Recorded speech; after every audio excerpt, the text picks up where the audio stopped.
Welcome Hi. to Boss. Thank you for having me. I'm so excited. Boss is my amazing executive interview series on LinkedIn. I interview my incredible executive network to help others learn, network, and pay it forward. I am LeMia Jenkins Thompson. I reign from the great state of Mississippi. I've spent 10 years in politics and then another almost decade in corporate America. I love inspiring women.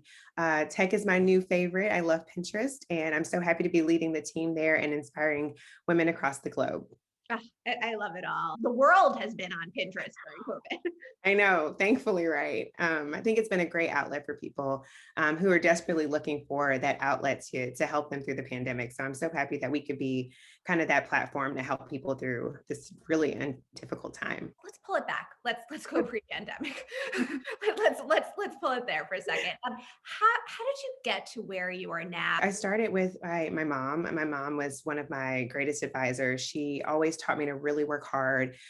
She believed in me when no one else did, right? She inspired me so much. And learning from her, I was like, I have to be this type of woman to other people. And so when I moved to DC, I had so many women who were chiefs of staffs on Capitol Hill and lobbyists that motivated me. They took me in, they made me their own, and they taught me the road. They taught me the rules of the road, and it was wonderful.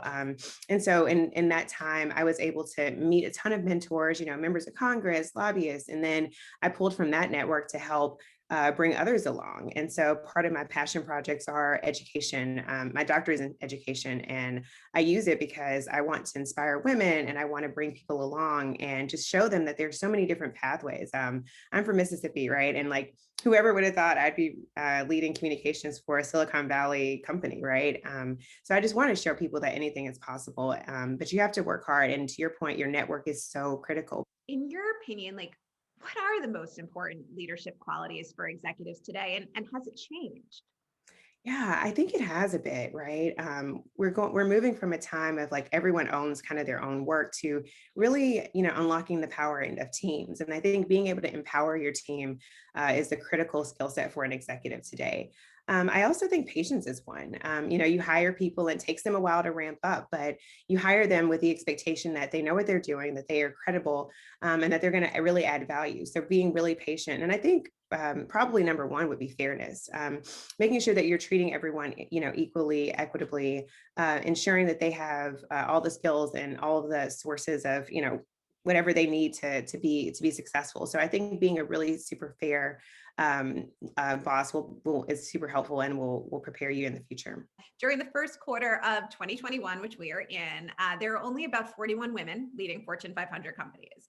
Citigroup announced Jane Fraser, who just became the new CEO. Walgreens announced Roz Brewer. TIAA announced Lucinda Brown Duckett, making them the only two Black female CEOs in the Fortune 500. Speak to me about this data. I so admire those women. They continue to forge a path for so many women leaders, on a global scale. Roz was at Walmart before I joined. So I've, watched her my entire career. And I'm so proud of the appointments of these CEOs and these Fortune 500 companies. And it's really exciting to see the diversification of the C-suite ranks because it just isn't enough, and I really hope that we see more in the coming years and months.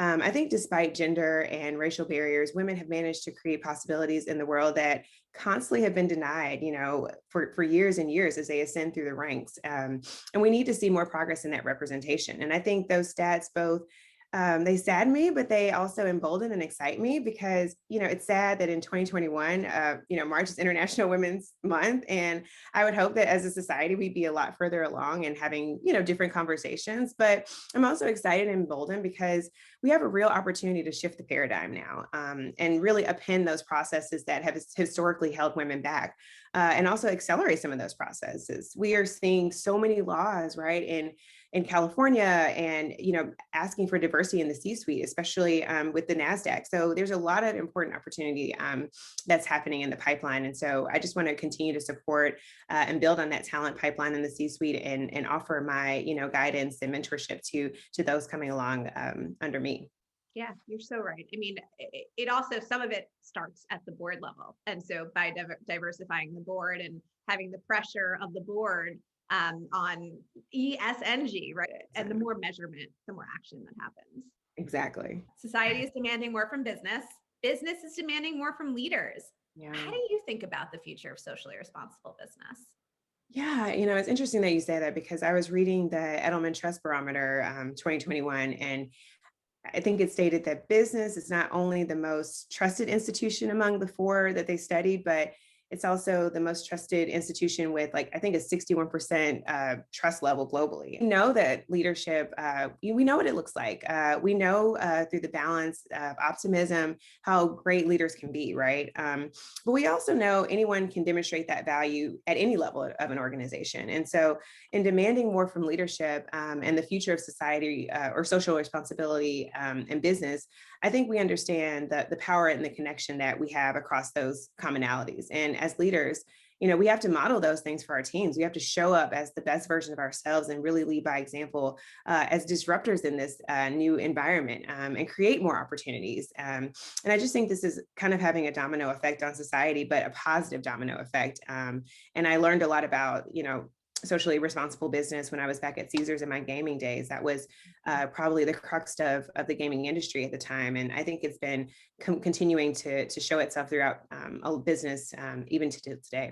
Edelman's CEO is actually a Kindred member. So Yeah, shout out yeah. for the team for creating great data that also has key insights. I think we'll continue to chip away at the social stereotypes, what gender and race look like. But I'm so excited to be able to tell, my daughter or my son that, it's possible for a woman to be a vice president. It's possible for her to be a president. And, we must continue to carry on that momentum that Vice President Harris has created and really, really work hard as we lift to climb and prepare women for those seats at the table and to be in those key rooms of importance. We can really change that narrative and open so many more doors by just amplifying each other, similarly to what you're doing right now and with your LinkedIn podcast, which is amazing.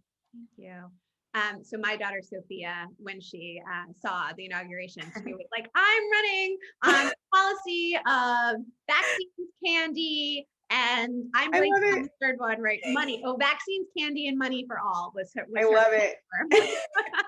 I'm voting for her. I'm all in. What can we do as leaders, as organizations, to help get women back to work? I think there's so much opportunity right now.